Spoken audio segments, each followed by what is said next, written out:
Muy bien, así que gracias por la pregunta. Muy bien, hermanos, el tiempo se hace corto en esta clase ya y seguimos en una introducción, una introducción que el Señor me ha guiado a dictar esta introducción con el objetivo de establecer una plataforma sólida sobre el curso propiamente tal cuando entremos en las aseveraciones que Cristo hace de sí mismo, ¿ok? Y yo creo que ha sido provechoso, el énfasis ha sido tratar también de ayudarles a poder extraer de la misma palabra por su trabajo en casa, ya cómo poder ir aprovechando cada día más lo que el texto nos dice. Y no alcanzamos a terminar el Evangelio de Juan, capítulo 1, en el versículo 18 quedamos, ¿ya? El versículo 18 dice, en Juan 1, 18, dice, a Dios nadie le vio jamás, el unigénito Hijo que está en el seno del Padre, Él le ha dado a conocer. ¿Ya? A Dios nadie le vio jamás. En la Escritura también aparece otra expresión similar a esta, que habla del Dios invisible, al que nadie vio jamás, al Dios invisible. Por ejemplo, en Colosenses 1:15, ¿ya? Así que vamos a ir leyendo la palabra como siempre y participando. Quien tenga Colosenses 1:15 lo puede leer. Él es la imagen del Dios invisible, el primogénito de toda creación.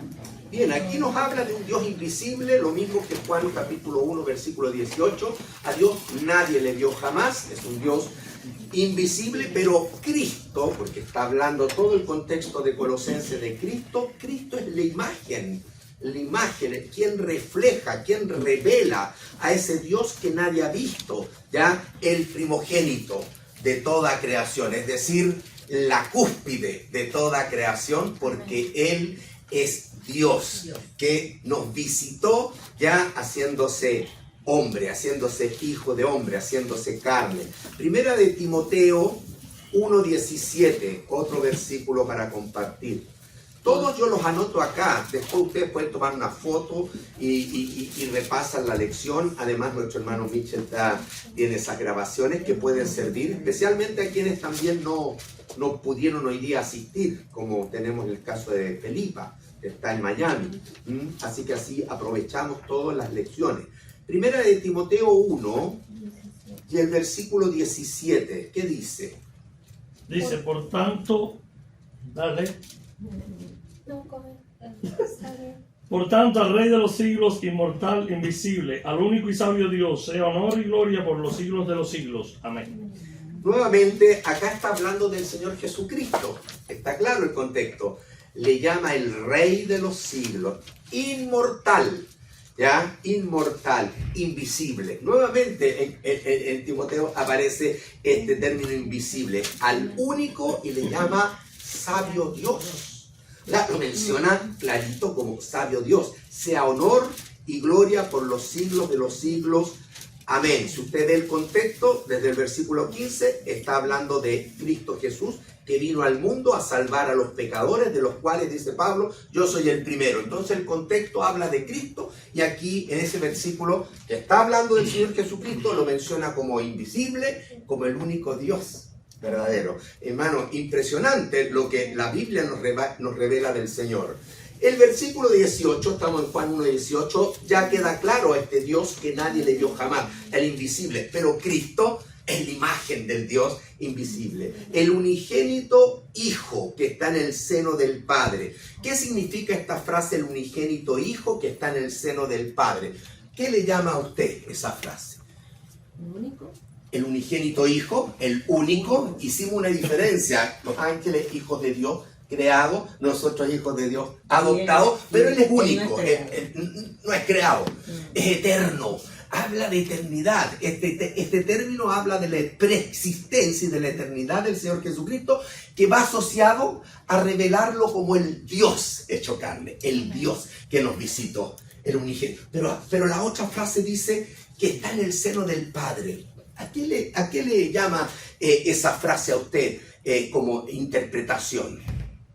está en el seno del Padre. Bueno, la palabra dice que está a la diestra de Dios Está como junto al Padre. Padre, como que uno es. Junto al Padre, fíjate, junto uno es, en el seno está en intimidad, está abrazado, se recuesta en el Padre. O sea, hay una relación de unidad. O sea, esa frase debe hablarnos un poquito de que realmente el unigénito Hijo que está en el seno del Padre y que siempre por toda la eternidad ha estado en unidad a Dios, en intimidad con Dios, en plena comunión con Dios. Eso es el énfasis de esa frase. Fíjense cuando el Señor Jesucristo ora en Juan 17. Hay una hermana que quedó con ganas de leer, así que ella que lea Juan 17, del 1 al 5. Ahora va a leer más, hermana, ¿ves? Dios bendiga. ¿Quién iba a leer? Juan, Evangelio de Juan, por supuesto. Estas Lea. cosas habló Jesús, Ya. y levantando los ojos al cielo, dijo: Padre, la hora ha llegado, glorifica a tu Hijo, para que también tu Hijo te glorifique a ti. Como le has dado potestad sobre toda carne, para que dé vida eterna a todos los que le diste. Y esta es la vida eterna, que te conozcan a ti, el único Dios verdadero, y a Jesucristo, a quien has enviado.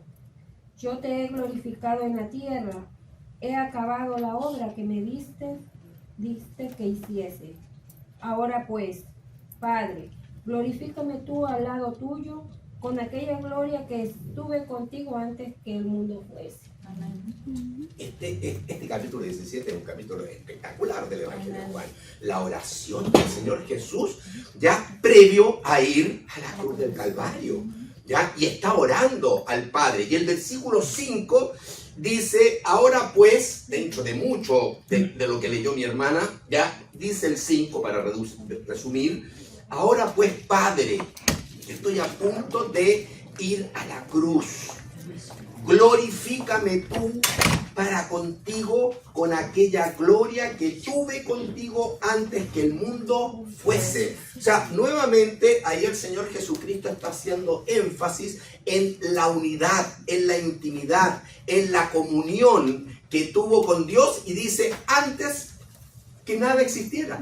Entonces el Señor Jesucristo reconoce que estuvo en plena unidad con el Padre antes, en la eternidad, en la preexistencia, siempre. No hay principio ni fin. Él es el principio, Él es el final, Él es el alfa, Él es el omega. Él no es creado, Él es eterno, porque es Dios y estuvo en toda la eternidad antes que existiera nada. Solo Él, el Dios trino, estuvo en plena comunión con el Padre. ¿Se dan cuenta? Por eso también el Señor dice en Juan capítulo 10, el versículo 30, una frase extraordinaria que refleja esta unidad, ¿ya?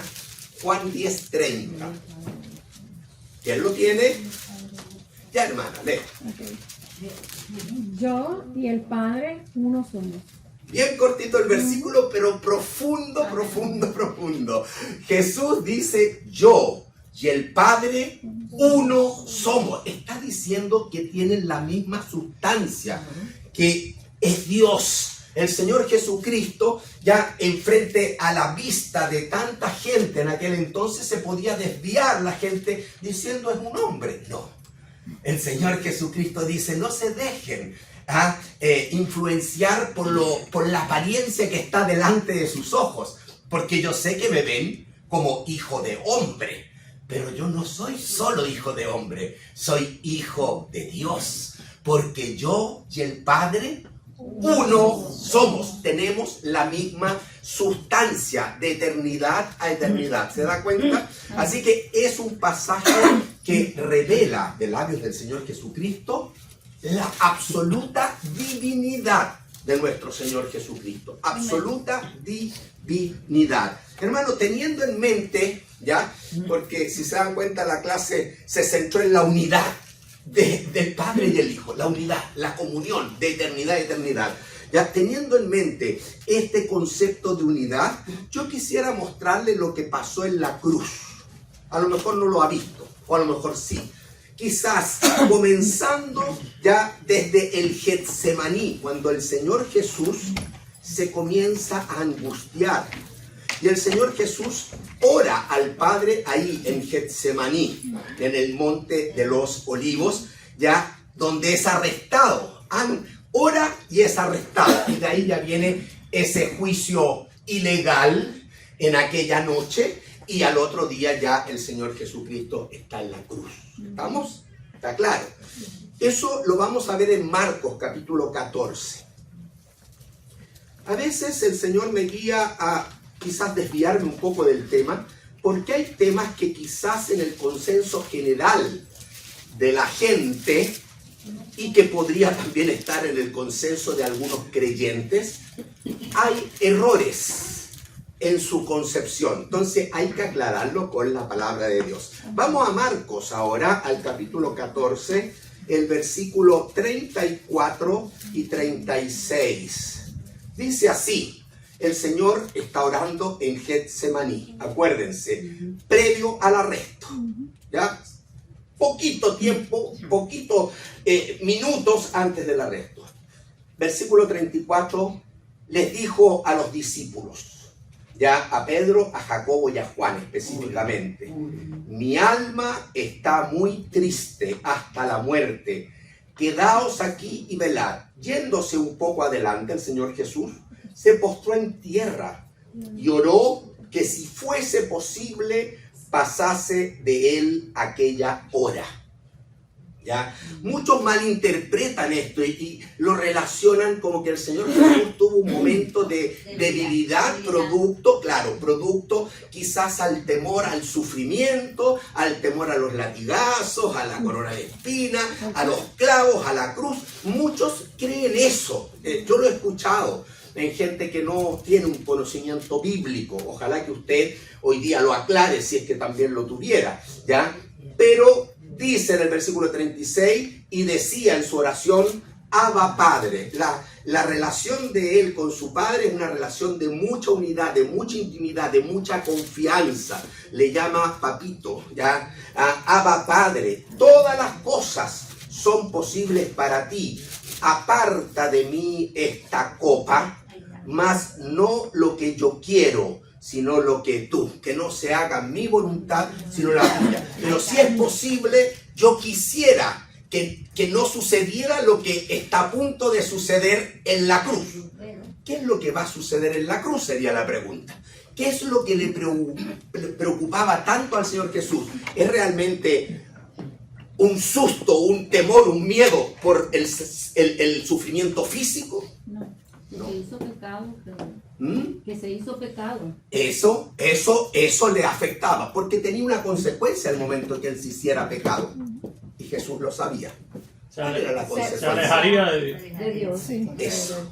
Se rompería por una fracción, aunque sea un segundo, lo que era la unidad de toda la eternidad con su Padre. Se rompería. Entonces eso es lo que al Señor le afectaba. Tanto que dice que estaba angustiado, que un ángel, en Lucas dice que un ángel tuvo que venir a sostenerle, a apoyarlo. Y que su sudor, ahí dice, eran como grandes gotas de sangre que caían a la tierra. O sea que realmente es un momento tensional en la vida del Señor, muy grande. Pero no es por el temor al sufrimiento físico, sino porque sabe que Él va a cargar el pecado de todos. Él va a ser hecho pecado. Y en ese momento el Dios Santo con el cual ha tenido su Padre una comunión durante toda la eternidad, se va a tener que romper. Eso era algo muy, muy doloroso para el corazón del Señor Jesús. Y esto es lo que sucede, ¿ya?, en una de las 7 frases que Cristo también menciona en la cruz. Marcos 15:34. ¿Quién lo lee? Marcos 15:34. Y a la hora novena Jesús clamó a gran voz diciendo, Eloi, Eloi, lama sabactani, que producido es, Dios mío, ¿por qué me has desamparado? ¿Se dan cuenta? Esa frase revela el momento exacto en que se produce ya por un momento, una ruptura en la unidad, en la comunión del Padre con el Hijo, que siempre, ya lo hemos visto, ha sido férrea por toda la eternidad. ¿Por qué? Porque en ese momento Jesús se hizo pecado, cargó todos los pecados, y el Dios santo, 3 veces santo, no pudo mantener su comunión con su Hijo que estaba siendo hecho pecado. Y Jesús siente esa sensación de que el Padre da vuelta a la espalda, que se produce una ruptura. Hermano, eso habla del tremendo amor del Señor por ti y por mí. No solamente soportó los latigazos, los clavos, las espinas de la corona, sino que Él soportó algo que nunca había experimentado, que era lo que más le importaba: ruptura en la comunión, en la unidad con el Padre. Y estuvo dispuesto a hacer eso porque te amó a ti y a mí. ¿No es glorioso? Amén. Hermano, Amén. realmente es para caer postrado y adorarlo. Segunda de Corintios 5 explica esto. Versículo 21. Segunda de Corintios 5, 21. Al que no conoció pecado, por nosotros lo hizo pecado, para que nosotros fuésemos hechos justicia de Dios en él. Es un versículo glorioso que también está conectado con ese Eloi, Eloi, lama sabactani. Señor, ¿por qué me has desamparado? Porque en ese momento a este santo Hijo de Dios, al que no conoció pecado, por nosotros, en ese momento lo hizo pecado. Se cargó todo se hizo pecado, para que nosotros fuésemos hechos justicia de Dios en él, para que pudiéramos ser justificados por la fe en él, reconciliados con él y tener la esperanza de vida eterna, sabiendo que si no hay esa acción, condenación. Estaríamos condenados. Todos tendríamos un solo destino. Y Dios no quiso, porque te amó, que es el infierno. A cambio de infierno, vida eterna con el Señor, por el amor de Cristo Jesús. Así que al Señor le costó todo. Todo. Tu salvación, mi salvación, al Señor le costó todo, absolutamente todo. Por último, hermanos, quería mostrarle eso para que tengamos un concepto. Yo creo que lo tenían y me gustó eso, pero no todos. Y el que no, que lo agarre y que lo atesore para sí, ¿ya? Porque es importante, es doctrina sana. En versículo 18, volvemos a Juan 1:18 y terminamos con Juan 1:18 por fin. ¿Ah? Dice la última frase, ¿ya? Él, Jesucristo, aquel unigénito Hijo que está en el seno del Padre. Ya vimos la unidad, vimos incluso en la cruz cómo se rompe la unidad por amor a nosotros. Pero Él le ha dado, Cristo le ha dado a conocer. Así termina. ¿Qué significa que Él le ha dado a conocer? Hermano, que Jesús es la revelación viviente de Dios, ¿ya? El ser humano comete un tremendo error al creer que la relación con Dios se basa en tener una religión. ¿No le ha pasado? Allá afuera está lleno de seres humanos que tienen su religión y descansan en su religión. Y no se dan cuenta que Dios no pide religión, porque la religión no es otra cosa que el esfuerzo que hace el hombre por alcanzar a Dios a su manera. Hermano, esto va incluso en contra, cuando hay una doctrina así conflictiva, hay que irse siempre a los orígenes. Hay que irse siempre al Génesis, ¿ya? Por ejemplo, se lo demuestro. Al Señor Jesucristo alguna vez le tocaron el tema conflictivo, ¿ya? Los fariseos, los escribas, en relación al divorcio, ¿ya? Se puede repudiar a la mujer por cualquier causa. ¿Qué hizo Jesús? Jesús no les respondió directamente, sino que los llevó a Génesis. No habéis oído, eso está ya, por ejemplo, en Mateo. Me voy a salir un poquito del tema, pero esto es importante, porque cuando usted tenga un conflicto, dudas, usted vaya siempre al origen. Cuando usted va al origen, usted ordena la doctrina y le va a fluir la verdad. Si usted no va al origen, cuando tiene una duda, ya va a resolverla parcialmente, y lo más probable es que le va a quedar alguna nubecilla, alguna lagunilla, ¿entiende? Del cuadro general. Si usted quiere tener el cuadro general bien claro, entonces como Jesús, lo vamos a ver el ejemplo de Jesús, hay que ir al origen. En Mateo capítulo 19, aunque hermano me desvíe, yo estoy tratando de dar consejos que le puede servir. En Mateo capítulo 19, versículo 3, dice que vinieron a él fariseos tentándole, diciéndole, ¿es lícito al hombre repudiar a su mujer por cualquier causa?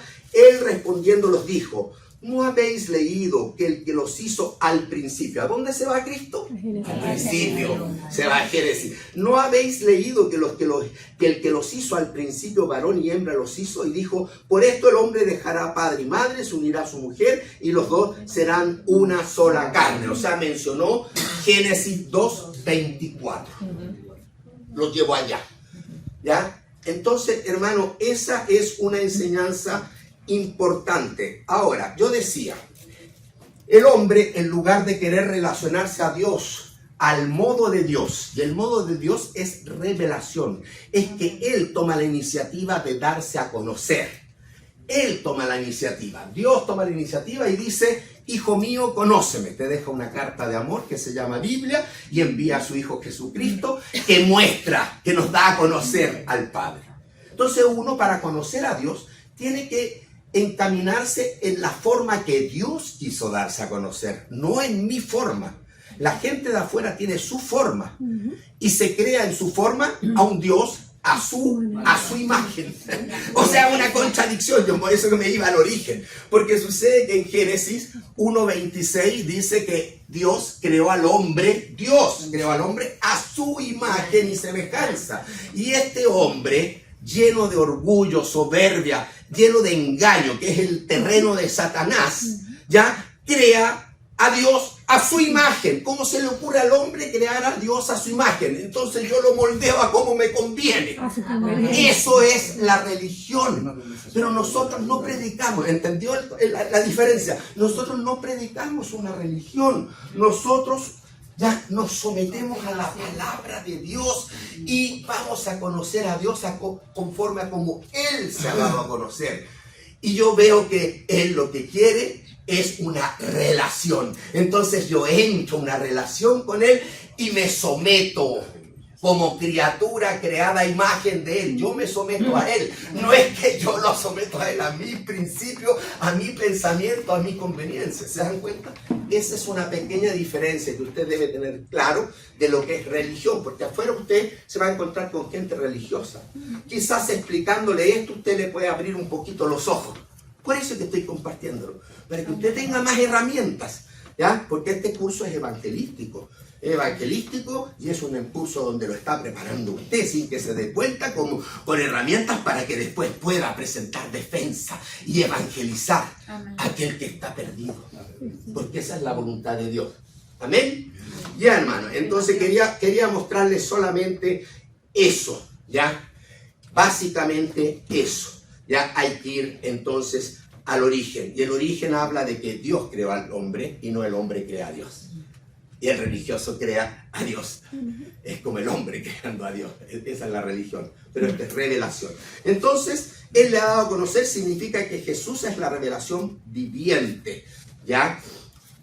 Y ya hablamos que Dios se da a conocer a través de una revelación general, la puse ahí, hablamos la creación, Romanos capítulo 1, versículos por ahí por el 18 en adelante, ya donde incluso con la revelación general ya el hombre no tiene excusa de decir Dios no existe. No puede, ya con la creación, pero no es suficiente para la relación. Y como Dios sabe que no es suficiente, entonces pasa a un peldaño más abajo, que es la revelación especial. Y que esto se centra en el testimonio de Jesús, donde Dios nos da la revelación escrita, que es la Biblia, ahí está la palabra de Dios, y la revelación viviente, que es Jesucristo. Por lo tanto, si voy a conocer a Dios, esto es lo básico. Si yo no me voy en este camino, yo estoy perdido, no voy a llegar a conocer a Dios. Me voy a armar un Dios a mi manera, como el religioso de afuera. Por eso es que es tan importante, hermanos, entender esto.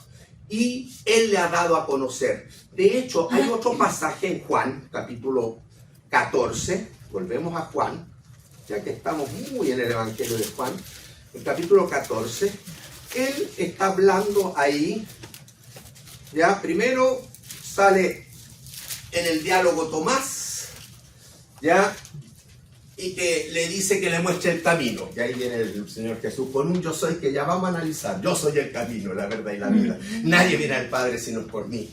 Pero luego Felipe queda ahí también medio inquieto. O sea, fíjense cómo los apóstoles, Tomás y Felipe, al mismo tiempo tenían confusión. Y hacen consulta al Señor. Y es lícito, si usted tiene confusión, que consulte. Y el Señor le va a responder. Entonces Felipe en el versículo 8 dice, Señor Jesús, mira, muéstranos el Padre y nos basta. Miren lo que quería. Muéstranos. O sea, mira, ponlo ahí en la pantalla. Digamos, haz un simbolismo y una imagen ahí en las nubes. No sé lo que habrá pensado Felipe, pero muéstranos al Padre y nos basta. Jesús le dijo, tanto tiempo hace que estoy con vosotros, ya, y no me has conocido, Felipe. El que me ha visto a mí, ha visto al Padre. ¿Se dan cuenta? Por eso que Jesús es quien da a conocer al Padre. Es la revelación viviente. Y no solamente Él, en última instancia, lo encierra todo como para conocer a Dios, sino que incluso para nosotros es tan práctico. La Biblia está llena de promesas, más de 5.000 promesas. Promesas. Pero sucede que hay un versículo en la Biblia que me dice que las promesas se cumplen en Cristo. O sea que también toda la palabra se centra en el Señor Jesucristo. Toda la palabra. Ya, eso usted lo puede ver. Ya, ahí en... Perdón, se me fue. En Segunda de Corintios 1, capítulo 1. Segunda de Corintios 1. Ya el versículo 19 y 20. Mire, reforzando. Todo habla del Señor Jesús. Pero aquí las promesas, ¿qué dice? El versículo 19. Segunda de Corintios 1, 19 y 20. ¿Quién lo tiene? Dice, porque el Hijo de Dios, Jesucristo, que entre vosotros ha sido predicado por nosotros, por mí, Silvano y Timoteo, no ha sido sí y no, mas ha sido sí en él, porque todas las promesas de Dios son en él sí, y en él amén, por medio de nosotros, para la gloria de Dios.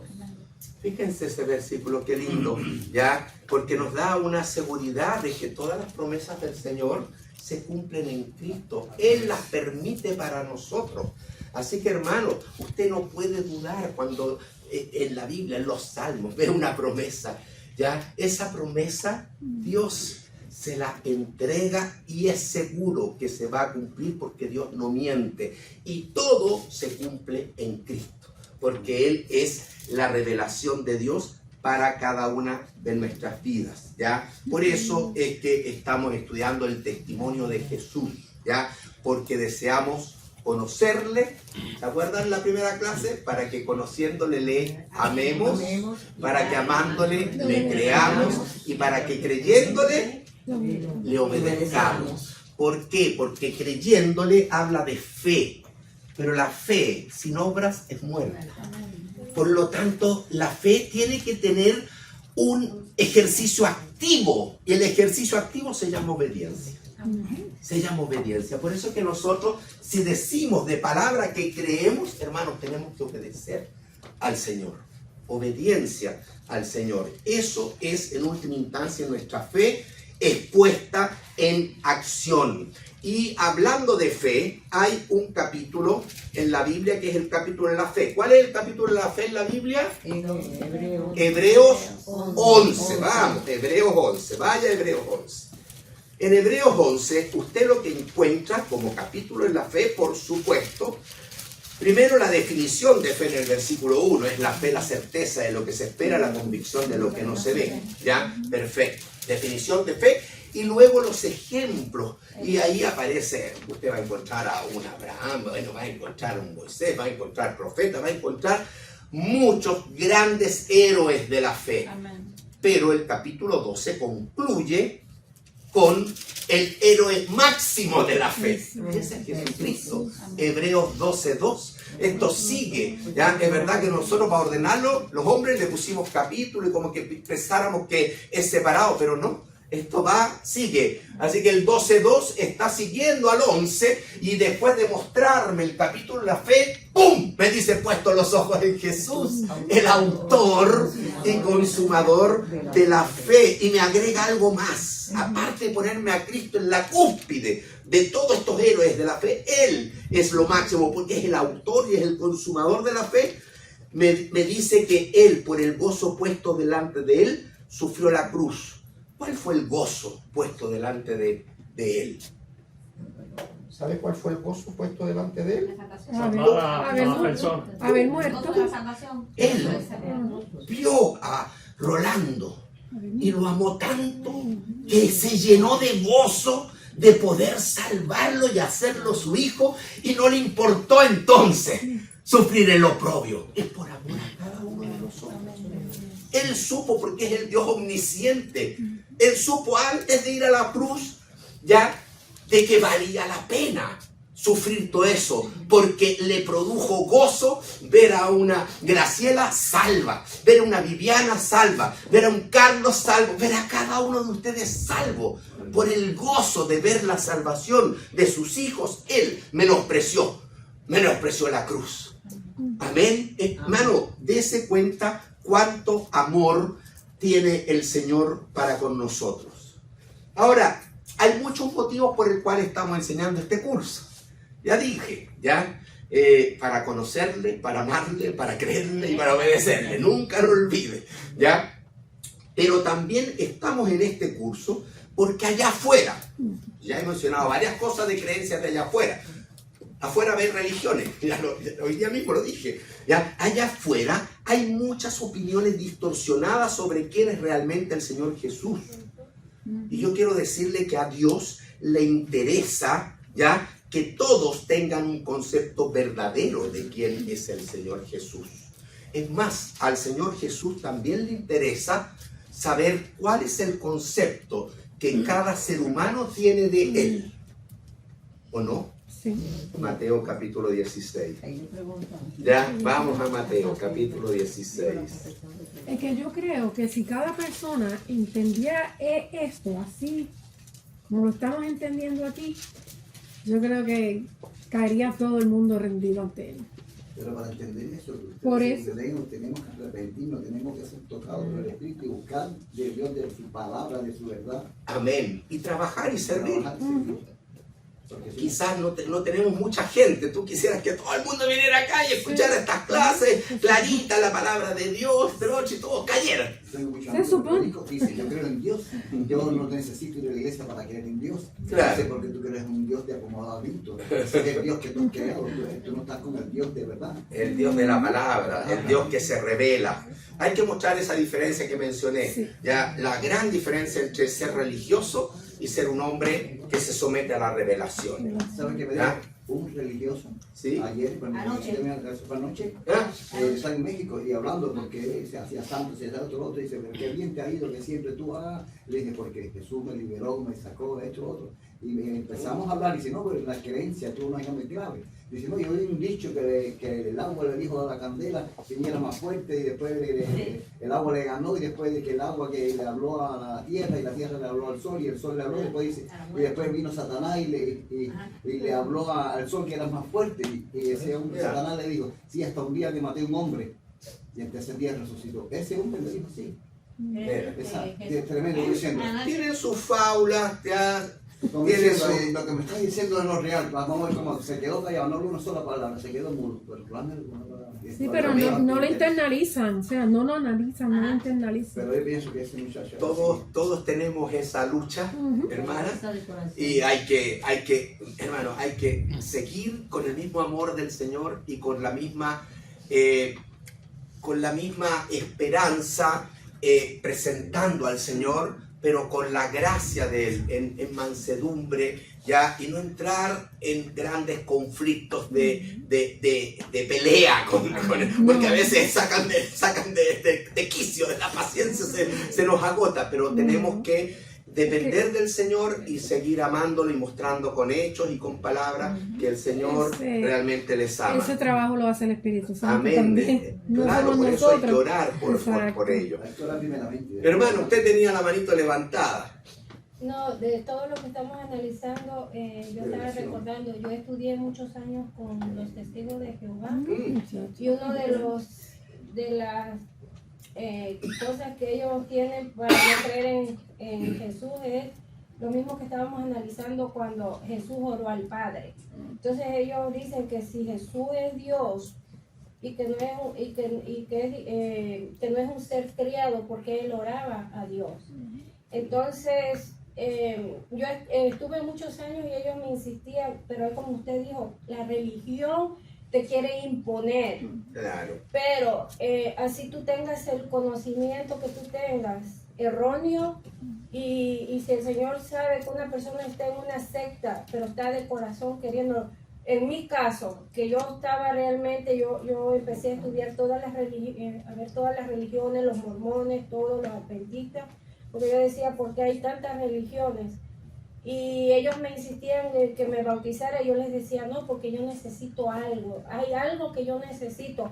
No era el conocimiento, yo necesitaba nacer de nuevo. Nacer de nuevo, una experiencia Eso era, personal con el Señor. porque el conocimiento no te hace ser una nueva criatura. A mí no me hacía ser una nueva criatura hasta que no vino el Espíritu Santo y me convenció, me redarguyó de que yo necesitaba un Salvador. Ahí es que entonces es que yo entiendo cómo el Señor a mí me abre los ojos, quién es Jesús. Amén, amén. Y así es que están muchas personas atrapadas que tal vez están sinceramente buscando y no han encontrado ese camino, esa puerta que el Señor quiere que ellos busquen, encuentren. Amén. Y entonces que nosotros tenemos que orar por esta persona para que el Señor les abra el entendimiento y que las escamas de sus ojos sean caídas Amén. y puedan ver la condición que tenemos y que nosotros estamos realmente separados del Señor por el pecado. Amén. Gracias, hermano. Realmente maravilloso su resumen. Primero, la oración entonces debe estar siempre en forma céntrica ya en nuestras vidas, especialmente por tantas personas que no conocen al Señor, partiendo de nuestro Jerusalén e ir abarcando nuestro vecindario, a nuestros lugares de trabajo, etcétera. Pues siempre hay personas que necesitan, todos necesitan del Señor. Y este curso tiene el objetivo de mostrar esa realidad. Ustedes mismos ya la van retroalimentando, como lo ha dicho usted, hermana, pero tenemos que también capacitarnos, tenemos que prepararnos, estar preparados para poder hablarles del Señor, presentar el Evangelio. Yo creo que el curso nos va a ir ayudando y seguramente usted después que escuche la clase, no sé, yo soy el buen pastor, usted va a tener una enseñanza que le puede permitir transmitirla a otro, ¿entiende? O cualquiera de estas aseveraciones que el Señor hace. El Evangelio de Juan es maravilloso y puede ser grandemente utilizado para mostrar ¿a quién? A Jesús. Juan es, yo diría, el apóstol que más se esfuerza por revelar al Señor Jesucristo. Comienza en el principio el verbo era con Dios, el verbo era Dios. En Apocalipsis empieza diciendo también ya que el Apocalipsis es la revelación de Jesucristo que Dios le dio a sus siervos para que lo puedan compartir. ¿Entiende? Nuevamente el apóstol Juan hasta el Apocalipsis dice que es un libro por el cual uno puede conocer a Jesús porque es la revelación de Jesús. En nuestro versículo de Apocalipsis 19, 2 veces dice en un versículo el testimonio de Jesús. Entonces, ¿por qué? Porque él quedó impresionado. Ya, yo creo que hizo una evaluación, no cuando caminó con él, sino ya resucitado el Señor después y viejito allá en la isla de Patmos. A lo mejor hizo una reflexión Juan y se dio cuenta que lo más importante ya fue realmente conocerlo a él. Por lo tanto había un fuego en su interior de que yo quiero que todo el mundo lo conozca y por eso que hace mucha revelación de Jesucristo el apóstol Juan, tanto en su evangelio tanto en sus epístolas, el que tiene al Hijo tiene la vida, el que no tiene al Hijo no tiene la vida. Termina la epístola, primera de Juan 1, capítulo 5, el último versículo termina diciendo que Jesús es Dios. Léalo. El último versículo de primera de Juan 5, primera de Juan capítulo 5, el último versículo termina afirmando que Jesucristo es Dios. Ahí tiene, ¿entiendes? Entonces, bueno, me salí del tema, pero ahí le hablé un poquito de cuál es el corazón de Juan. Hermano, pero Y ojalá esté así nuestro corazón. la verdad es que esto es algo que le explota la cabeza a uno. O sea, es un misterio que, como dije ahorita, con la razón jamás lo vamos a entender. Amén. Tiene que ser el Espíritu Santo el que nos Amén. dé esa convicción. Porque Así es algo que le explota la cabeza a uno, de verdad.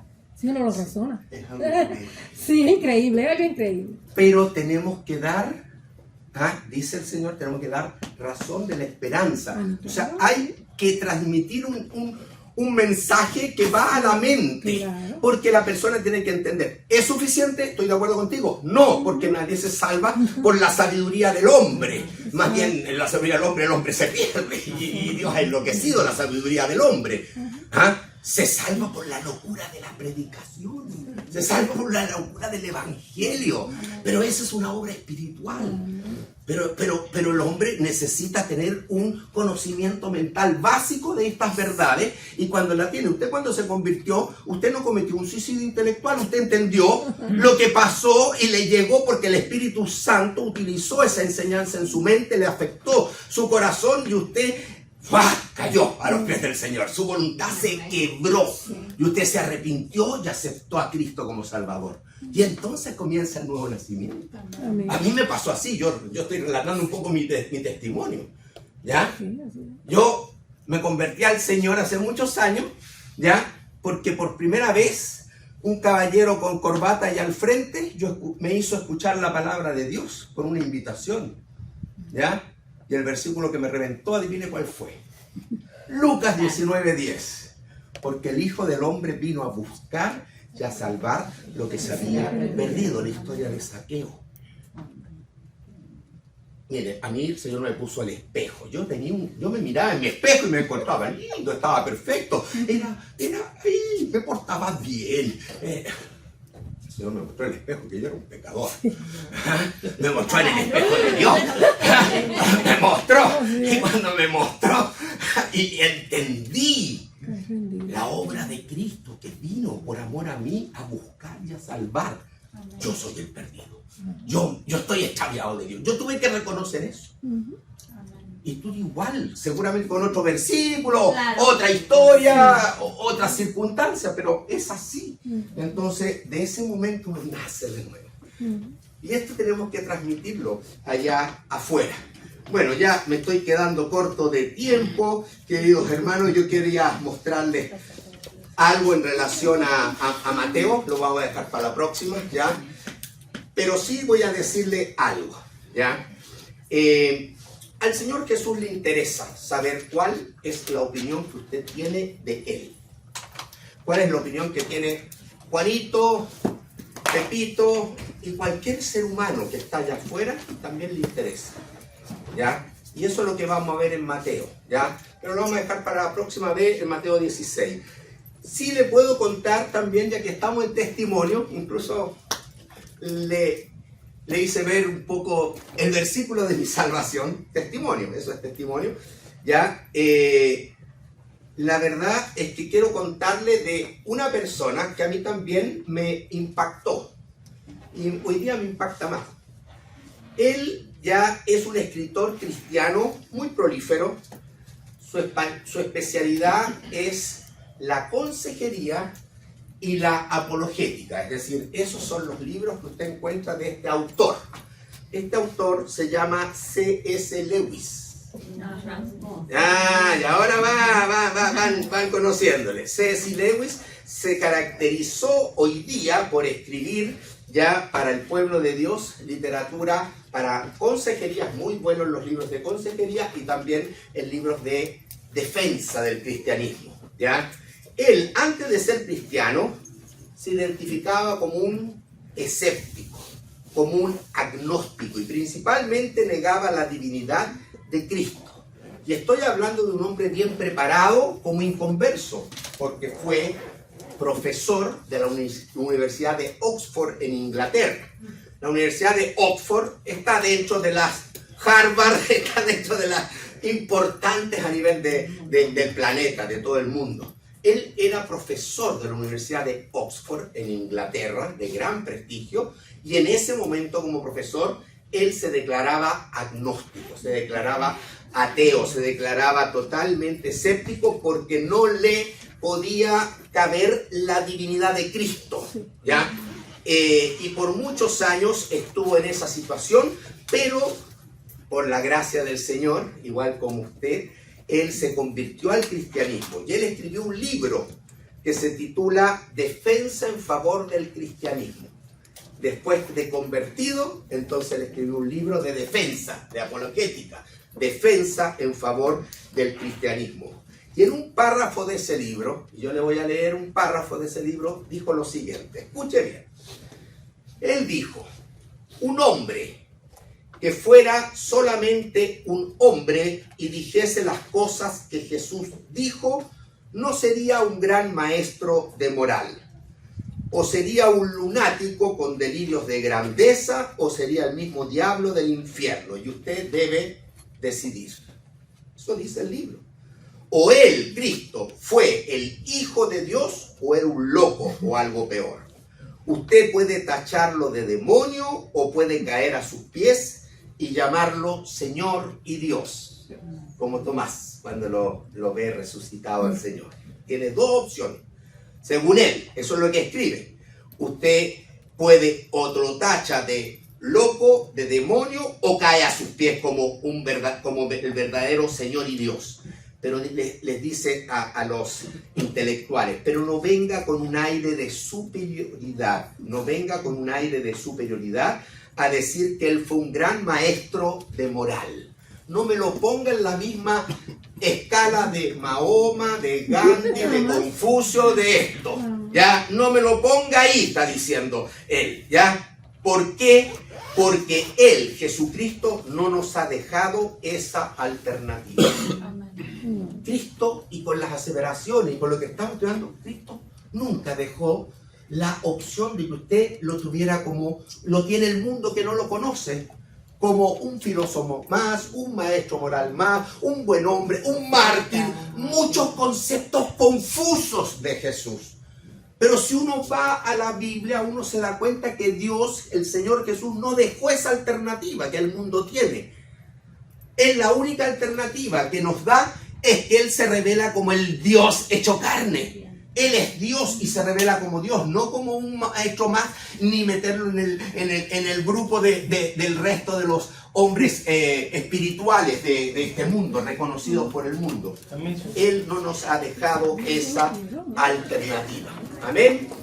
Así que para mí es un escrito bien interesante del testimonio de él, ¿ya? Un ateo intelectual que se convierte y que frente a la palabra le queda claro, este hombre no es un buen hombre, este hombre es lo que dice ser o está errado al grado de locura. Pero el Señor Jesús es lo que dice ser, es Dios. Amén. Seguimos el próximo domingo. Todavía parece que me van a quedar como 2 introducciones y voy a empezar recién con las aseveraciones de Cristo, pero espero que sea útil en este momento para ustedes.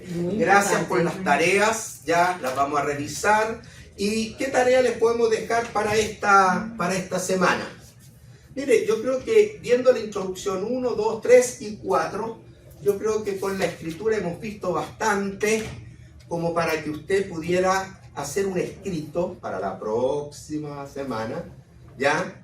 Y pusiera como título, ¿quién es Jesús para mí? ¿Quién es Jesús para mí? ¿Ya? Ponga eso, ¿quién es Jesús para mí? Y a través de todo lo que hemos estudiado, quizás usted va a poder